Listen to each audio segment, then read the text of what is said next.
Welcome, ladies and gentlemen. We're back with another Reign after show here, and we've got a very big special announcement, so stay tuned for episode 5. You're tuning into the destination for TV superfan discussion, AFTERBUZZ TV. And now, let the buzz begin. That's right, ladies and gentlemen. Welcome to another edition of Reign. We have Alina Vision. Woo-woo! What's up, guys? I'm so excited. I loved this episode. And you guys can all follow me on all social media at Alina Vision. That's right. Yes. And we've got a lot to discuss. Yes. We've got, you know, by popular demand, we've got a great Castle Corner coming up later in the show. We've got a big announcement. Yes. I'm not going to announce it now. However, I'm also not going to announce it at the end. I'm going to announce it somewhere in the show. So tricky. That way, you can't just skip from here and then go to the end. You got to just listen to the show because the show is wonderful. Exactly, involved with the show. I like the way you think, Phil. But I promise you, it's an announcement that you will not want to miss. Absolutely. So it's worth sticking around for. But hey, so is the after show. Yes, We got a lot to discuss. Highland Games. This episode is called "A Tale of Two Cities." Yeah. You know, I like it. We eliminated England, and we get to dive a little bit deeper into France and Scotland. So I'm enjoying it. I like that. I really, really enjoyed this episode. I think, like you said, you could really get into both cities and see what's going on, especially like with Charles and France, and then with Mary and Darnley in Scotland. And yes, this was one of my favorite episodes so far of this season. It was very emotional. One. Yes. Let's start with the biggest emotion of all: true love. Claude and Leigh. Yes. You know what? We took a bit of a hiatus, not by our own doing, but the show for Vampire Diaries. They had an extended season finale, so congrats to Vampire Diaries on the CW. But you know, this was the burning question. We had speculated, what does Luke do? Yeah. Because it was on him. And you know what? I said what he should do. Right. And is he a good guy? He's a good guy. He is a good guy. I was so happy that he didn't turn out to be like his father, Narcisse. Like, he actually did want to do the right thing. And he's like, you know, if she's in love with this guy, like, she should be with him because eventually, like, I want to be with somebody who loves me that much. Now, what it turned out to be in the end, like, you know, is another story. But I'm so glad that he turned out to be a good guy, unlike his dad. His dad, we're seeing, is going back to his old ways of being, you know, kind of conniving, wanting the power. And Luke is a thumbs up guy. Here's what's so interesting, and we always knew this, so it's not like a surprise, but how similar Catherine and Narcisse are, because remember earlier in the season, Catherine did the same thing to Claude in the sense of, like, act surprised. What? Oh yeah, exactly. I totally Luke did forgot the same about thing. that. He's like, oh, that's good that you didn't know. I didn't know! Yeah. I totally had forgotten about that. They're so manipulative. I mean, yeah, Catherine and Narcisse are very, very similar, obviously, in their ways and, you know, manipulating power and how they go about things. But I was glad that he went and he told Claude exactly what happened and what was going on, and really tried to have them actually be together. Like, he was willing to lie, saying that they never consummated their relationship. That way, you know, they can get an annulment. And yeah, I mean, it's definitely something Narcisse would not do and did not want him to do. No. Yeah. No, not at all. Yeah. We'll backtrack in a bit, and we'll talk specifically Leigh and Claude. But you know, in terms of Luke's actions towards the end, he said, like, "Hey, let's have an open marriage. It'll be beneficial for me, obviously, but you get to be with the."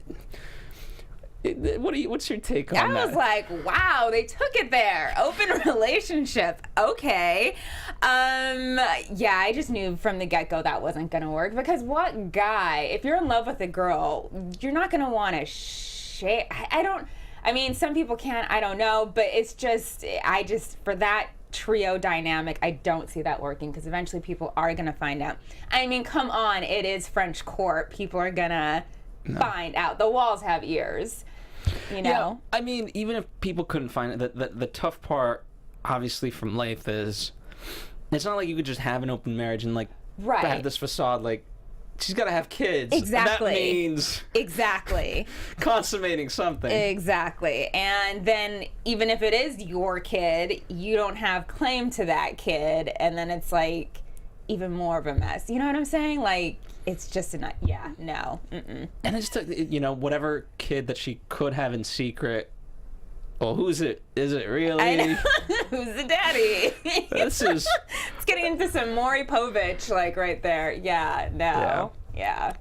I just didn't see that working out. And I didn't see Leith going for it. No, not at all. No. Poor Leith. Yeah. This poor guy, he's been through so much. He's fought... And, we wondered sort of how he would do this. And he had a good explanation of, like, I didn't know that... I forget his name, I'm sorry. But that he died, and so any message that he would have sent was potentially in danger. Exactly. Yada, yada. So it fit quite well, and he got that. Leif! He's such a tragic character. It's just like he can never get the girl, Like, he gets them, he gets their heart sometimes, except for Greer. She gave him his heart, but it's just like he gets this close every single time, and then... something comes and happens, and he's a total tragic character. Just feel bad for him. Like, I just want him to be happy and in love and with the person. Yeah, and I think obviously Luke shifted, but it was nice to see that at initially that Luke, that he didn't want this. Right. And so that trio, they don't want this at all. Right. And they're being manipulated by Narcisse. Exactly. And I really wonder how it's all going to turn out. Like, what's going to happen. Like, I don't want Catherine to do anything to Luke. Well, that's where I was going. That is that card where can Claude just be like, all right, Mom, I'm going to play that card. Go ahead. You said you can get rid of a husband. Let's do that.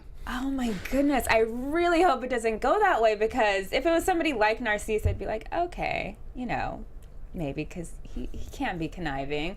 But this guy, it seems like he has a good heart. Like, his apple fell really far from his father's tree. So I really hope that card doesn't get played. Is there a way to fake a death? And then give him some money, and he goes off and does something. I mean, it's tough because you got to live somewhere, and then how do you just accrue another name for yourself of wealth? Leave the country. Yeah, but again, you don't want to live in poverty. That's true. Yeah. I don't know how these things work back then. Neither do I. We'll have to see. I'm really interested to see how that all plays out, because this situation is going to have some sort of end, and it's not. I don't think it's going to be too pretty. No. Yeah. And they just can't. Even Leif, like, he just, knowing what he knows, he just couldn't just drop everything and just love her. Like, he could not even embrace her. I mean, partly it was the wounds, but it was another wound as well. And then when he touched her ring, I was like, ooh, salt in the wound. Yeah. Poor guy. Indeed. So that'll be interesting. But how about this? I'll do the announcement now. Oh, okay. I don't know, unless you told me not to. Let's wait a little bit. All right, one more storyline. One more storyline, yes. All right, so let's talk about Charles. Okay. Poor Charles. He's just so haunted by what he did. Mm-hmm. And, it seems like from my perspective, he's starting to make amends and try to come to grips with this. Obviously Narcisse and Catherine are telling him, okay, we just need to create a facade. You need to go out, face the people. Right. And they just don't believe it. It's a tough sell. It is. It is a tough sell, and it's sad for him that all the townspeople think, he's this monster who's doing all these bad things. I was happy to see his character a little bit more, and the fact that we were able to dive further into that and find out exactly kind of what's going on with him.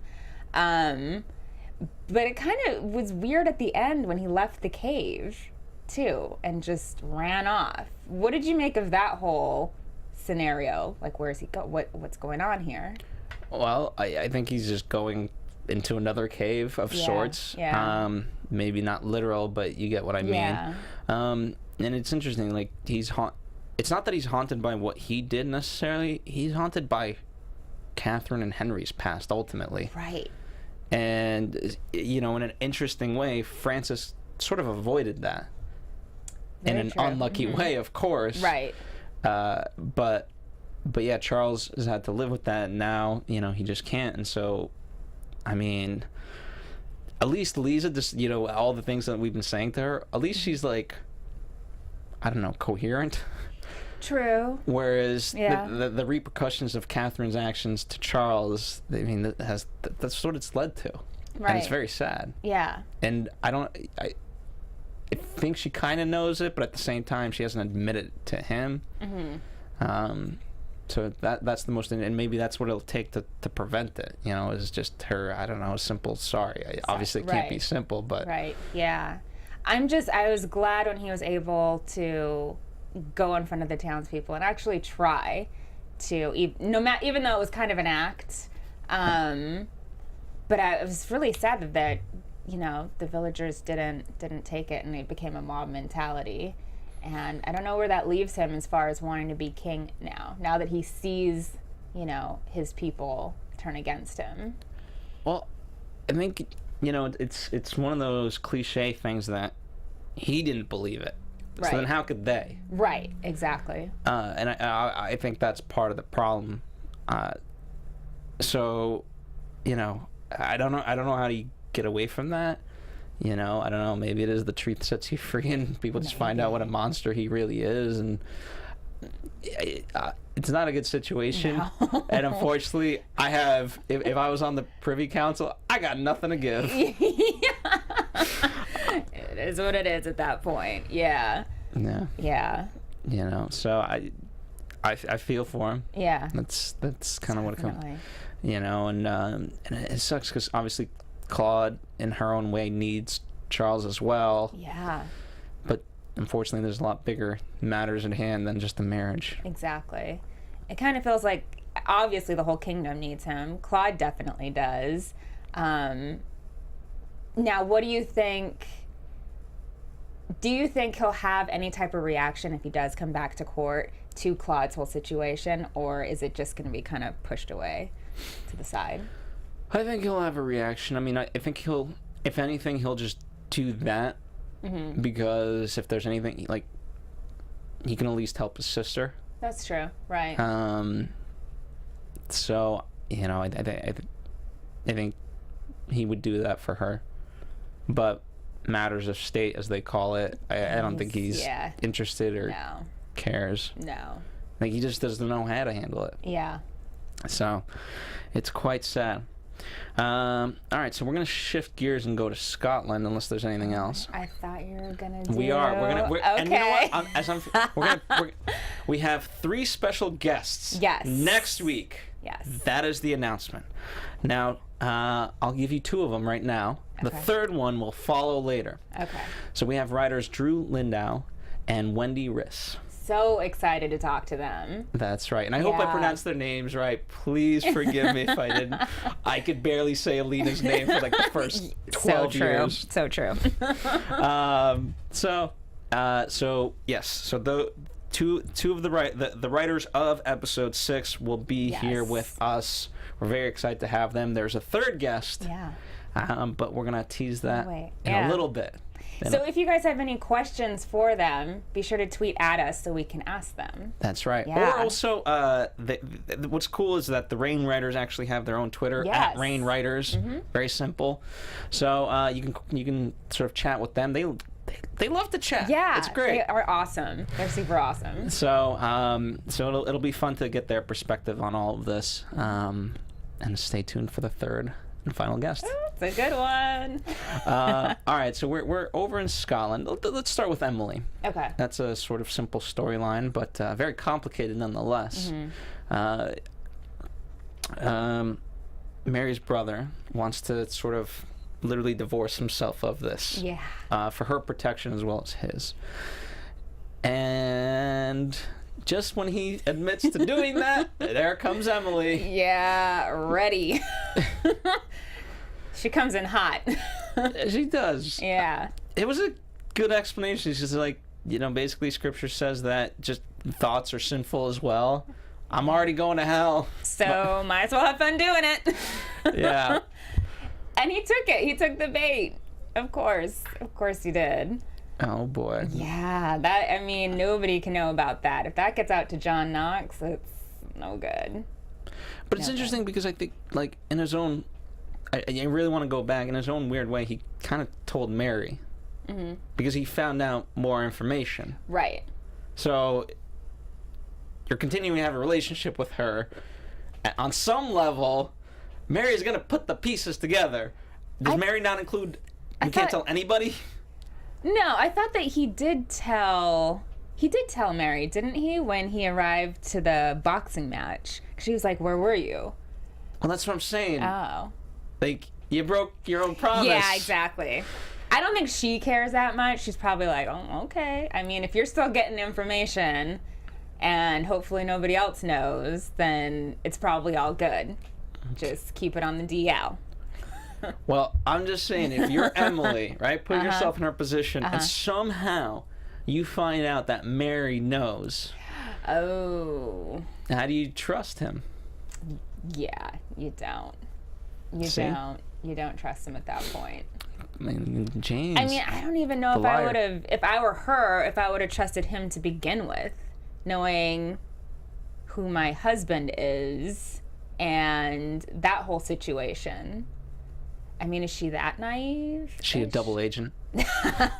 She's luring him in? Exactly. And then she's going to get information from him? No. I think he's too smart for that. But...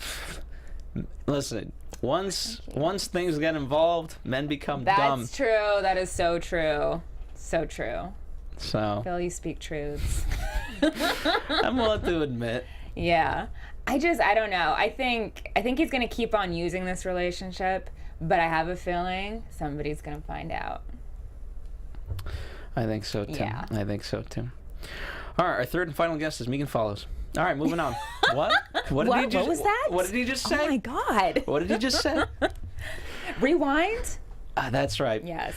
You guys have been guessing on Twitter who who could possibly be showing up, and you guys have been begging to get her in because she is the director of the next episode. Yep. Obviously, she's Catherine, so we're gonna have her. Yes. Ask and you shall receive. That's right.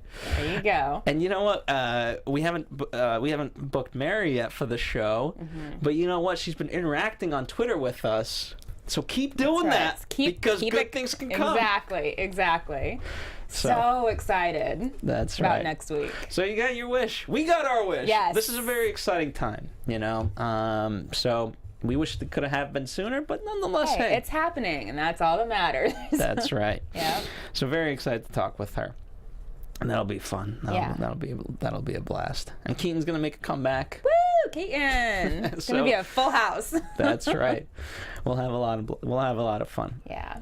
And tweet at them what their favorite castle is. There you go. These are the important questions in life. What is your favorite castle? Yes. All right. Let's talk about Greer. Okay. You know, it's something that we've been sort of speculating about Castleroy, and the worst of news, at least in my opinion, dropped. Yeah. He's in love with somebody else.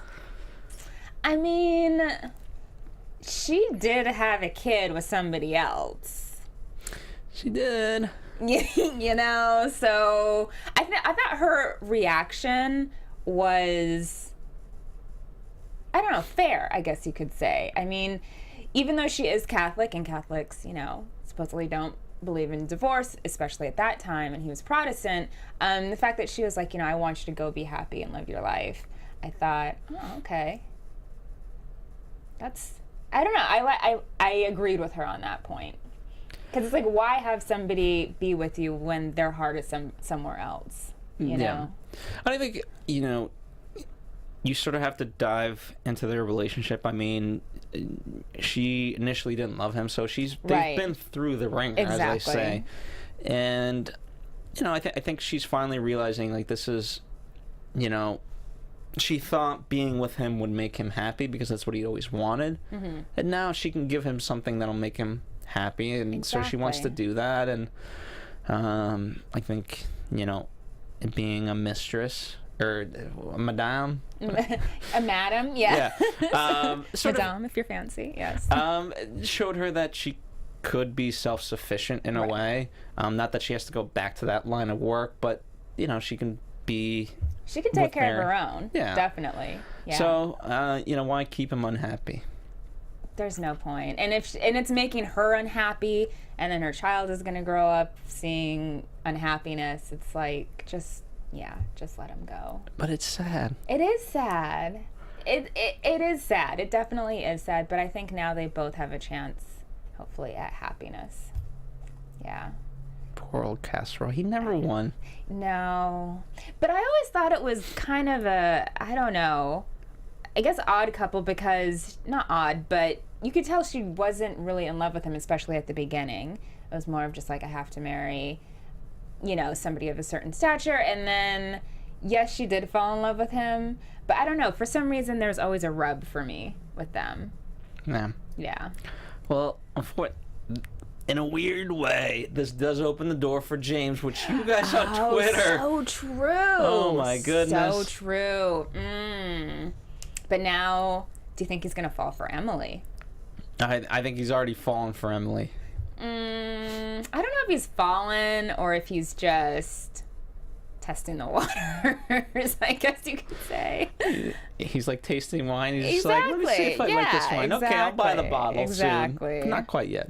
Yeah. I'll just buy the glass for now. Yeah. See, I don't think James will get in a full-fledged relationship with Emily of any sort because A, she's married, and B, she's married.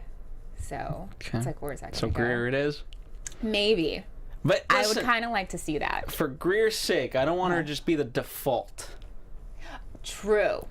She needs to be number one. Come on. Exactly. This is what's gotten us in trouble in the past. Greer, you marry for love. Exactly. I like that. So, especially, we already got Mary, who's marrying someone that isn't necessarily for love. I mean, we'll talk about that. But, so, I think, if nothing else, in order for this to be... Right. Castleroy is going off to marry someone he loves. Greer's doing the right thing, but let her find her own love. Somebody needs to find love on this show right now. Between, like, Castleroy, Claude, Mary. At least have Greer marry for love. Yeah. It's not that they haven't found love. It's that there's just these weird walls that keep popping up. You're like, what? Where did this come from? Roadblock, yeah. So, yeah, quite interesting. Yeah. But let's talk about the marriage to end all marriages, Darnley and Mary. Yeah. The big speculation was who wrote that letter, and did Darnley actually do it? Well, he admits it. He admits it. That's it. Yep, I did it. What did you think of that? I thought he admitted to burning down. Oh yeah, the burning down the house. Yes. Oh goodness, I knew that he did it. Obviously, I thought he did. And how he was so truthful and brazen about it. Okay, I mean, I think that's just part of his character, Just like, yeah, I'll say it if I did it. And he laid out the reasons why. And he's like, I need respect from your people, and they weren't going to give it to me unless I was somehow a hero. Do I think it's honorable? No. Not at all. There were people in that house. And then, it sets up that kind of truth dynamic between them, like honesty. Like, how is Mary ever going to really trust him that he's telling the truth? And then we saw that play out throughout the episode. Like, she was constantly doubting him. Well, that's the weird thing. Yeah. Like, it's not like he hid the truth. Right. His thing, he wasn't blackmailed into the truth. He wasn't cornered into the truth. Like, he went out and he basically said it the same as he might as well said, like, what a lovely day. Oh, by the way, I did that. So, I don't think it's a matter of truth. I think it's just more of a matter of motive. True. But, I think in this instance... I think she realizes that Darnley's right in terms of he needs to win the people over. Mm-hmm. Well, in this scenario of today's episode, if you're going to do it in any sort of way, do it to someone who can sort of A, defend himself, right? B, is asking for it. Whereas, what rubbed her the wrong way, as you said, that's an innocent family, that's a house. Right, yeah. There's no, yes, that will accomplish the goal, but let's do it in better terms. And so I think Mary, if she's going to bend the rules on anything, okay, let's do it with this guy. Yeah. Who's a little arrogant prick. No kidding. What did you think about the whole fight dynamic, especially how she ended up helping him out in the end and bending the rules. I think good for her.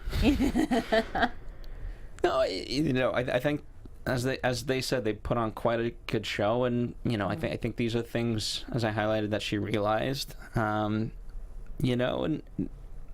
it's just one of those things. It's not necessarily fighting dirt. I think he's the one who started it, and so he's getting a taste of his own medicine. Right. That's what I call it. Had he not done certain things, I don't think Mary would have ever gone for it. Right. So. Yeah, it'll just be interesting to see the dynamic of their marriage and how that works. Because I don't think he's done bending the rules for anything, any sort of thing.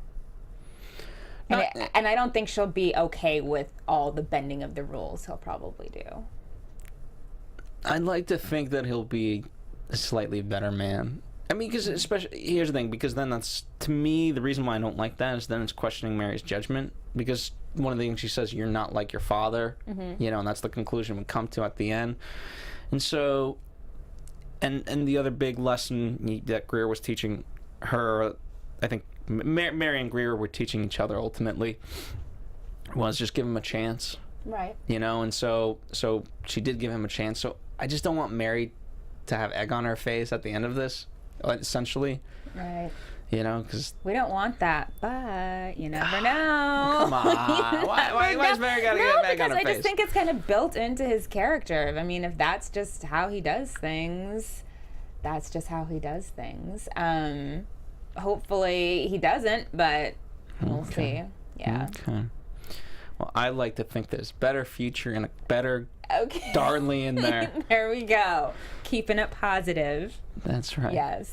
If nothing else, Will, who portrays him, who obviously super nice guy. So like super cool, super nice guy. Yeah. I like to think he was I don't know. Exactly. Good actor. Great actor. Yeah. So I don't know. I think there's goodness in Darnley, and if there's anyone who can help change him, it's Mary. That's what I want to believe. Okay. That's the reality I choose to live in. Okay, I'll hop on that train with you. I hope that he's a good guy. Okay. But I got like 1 foot off. I don't know. Okay. I don't know. Well, that's what's so fun. Like, that's, it's interesting. Like, you have someone like Narcisse and Catherine, who, in objective terms, are the world's worst human beings. Right. And yet, just because they're like that, we can love them. But when there's any shade of gray, we're like, I don't know. Yeah. It's like, so he's true. not that bad a guy, I don't think. He's not that bad a guy, objectively. But there's just something, and maybe because I know, like, from history, their relationship, there was definitely a rub in it. So, I don't know. Yeah. Depends which history you read. That's what I'm saying. There you go. I'm sure if Darnley was here to actually defend himself, he'd be like, listen, mate. So true. Mate. He's British. Mate. Yes. All right. Is there anything else to the episode that we should touch upon before?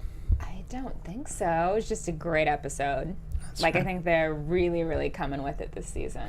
Yeah. I think they are. I think there's a lot of great stuff. And, I'm sure there's small things that, that we didn't quite hit upon in great scenes. But that's what the comments section's for. Yes. I think we definitely hit the big stuff. But now let's get into Castle Corner. All right. Castle Corner. So, this is a fan service because, and I didn't even realize it when I did this. I just did it off the cuff. I know. I had to tell you. I at first I was looking for Mongolian castles, which led me to Transylvanian castles, which is now Romania. Right. And I was going through it, and then I was like, Bran Castle, which is sort of the whole mythos of Dracula comes from there and whatnot. So. That's our castle today. Yay! And it happens to be a well-requested one. Yes, there's a fan on Twitter who requested this. So here you go, girl. This one's for you. All right. So the Castle of Bran was established as a fortress by the Teutonic Knights as part of a defense system against the Mongolian invasions. The castle was built in a very strategic location up on a steep cliff within the narrow Bran Gorge on the passageway between Transylvania and Wallachia. in Old Romania. In 1407, Bran Castle was given by the Roman Emperor Sigismund of Luxembourg to It looks like ally. Sigmund, but there's like a lot Right, more there's a eyes lot. and cheese. Yeah, exactly. To his ally, Prince Mircea of Elder of Wallachia, I think, in return for his loyalty. After the death of the Romanian prince in 1419, Sigismund gave the castle to the Princess of Transylvania. Contrary to the popular belief, Bram Stoker's character Dracula did not have any connection with Bran Castle. Vlad the Impaler, the Wallachian ruler, who may have been the inspiration for Dracula, was only connected to Bran through an alliance during his first reign. The Princess of Transylvania asked him to handle the anti-Ottoman resistance at the border. In more modern times, the castle of Bran became the summer residence of Queen Mary of Romania, who did a lot of remodeling and renovations to the old fortress, transforming it into a beautiful castle that we see today. So cool. We got to get different names for queens. Everyone's a Queen Elizabeth, Queen Mary. I know. Prince Charles. Like, let's. I think we can come up with something better. Exactly. Something new, something better. But I like this castle. I would actually like to go and visit it, just for the history's sake and all of that. It looks very much like a Dracula's castle. Yeah, I know it does. That, like, you know, here's the thing. I think anytime that there's like any speculation, just because like the speculation makes it truthful, right? In some sort of weird way, you know. So. I mean, Vlad the Impaler, he was pretty brutal. Yeah. Yeah. So, and that's what I imagine Dracula's castle to look like. Definitely. It's a very nice castle, though. Mm-hmm. So definitely check it out if you're in Romania. Yeah. So there you go. That's it. Yep. All right, predictions. Oh. And now your AfterBuzz TV predictions. All right. I've been watching on the CW app, so I don't get the previews. Yeah, same here. I don't get the previews either. It's a great app. I just don't get the previews. So with that, I have to kind of create my own. I think we'll find out more with Claude, Leith, and Luke. Mm-hmm. I do think we're going to get a return to England. Yeah. You know, I think by not seeing it in this episode, I think we definitely at least check in. Maybe not a big storyline, but if nothing else, I myself am very curious about Gideon because we last left with his daughter very sick. Oh, that's right. Yeah. You know, I'd like to think we all like Gideon enough to sort of see this through, and whether happy or sad. But I just want to know. Yeah. And then obviously Darnley and Mary. It's a fun relationship to see play out.